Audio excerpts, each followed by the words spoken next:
Okay, we're back to this after I applied the Nylog to the O-rings on the inside of these threaded inserts to the clear glass. And look what we have here. I still cannot pull a vacuum, so let's do something. We are going to use their valve that came with their unit, and we're going to get rid of my hose over here by turning that off. Now, the only leak there can be now, since I put Nylog at the O-rings inside here on the inner surface, those cannot leak with vacuum in this circumstance under vacuum. It won't leak. But it can leak by this shaft valve where the seal goes in. You have this threaded portion, you have this threaded portion, you have this threaded portion, you have this threaded portion, you have this threaded portion, and we have another valve right here. So what we're going to do, I turned this one off, so if this is not leaking, I just eliminated my hose. So we're going through the process of elimination. Bingo, we still have a leak. So it's from their seal between these and here. So watch this. I'll open up the vacuum again. Now we have vacuum. And it's stalling out in the 900 range. Now what I'm going to do is I'm going to turn off their valve right here. We're stalling out. The leak is big enough that with the vacuum pump running, we're having a hard time going below 900. So now I turn off at their valve. Now we're only drawing a vacuum under my hose. And there's my hose. We drop down to 100 and it'll keep on going down. So the problem lies inside here.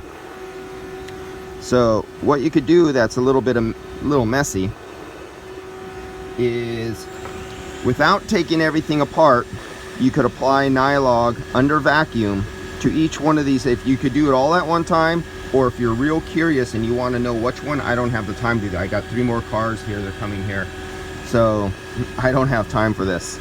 You could put Nylog here and then look at your vacuum, and you just keep hitting every one of these threaded things with Nylog on the outside, because vacuum cannot pull air through Nylog. You won't have it. It'll instantly seal it up. It's a thick viscous liquid. So you could do that, but what I'm going to do is, if these come out easy right now, I'm going to take them apart. I'm just going to put Nylog everywhere. This is where you would use not the blue leak lock or something like that. I would use the red pipe sealer stuff that is permanent, and it seals on, it cures only in contact with copper. This is brass and it has copper content in it, so it'd cure, but it would cure slower. But there's a specific adhesive sealant that cures copper to copper really fast.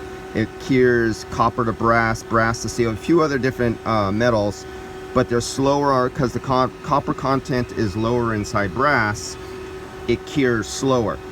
But that's what I would use here, but I'm not going to use that right now. I need to get moving, so I'm just going to take this all apart again. I'm going to put Nylog at every fitting, and we're going to perform this test again, because when I turn off the vacuum, there you go.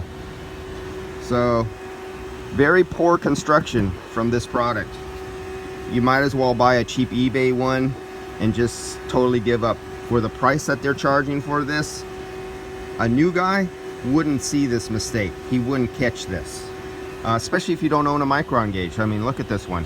Other than this one went down, but we're holding up there. If you had an analog gauge, it would be slower response. But yeah, no, this does not pass my test of quality.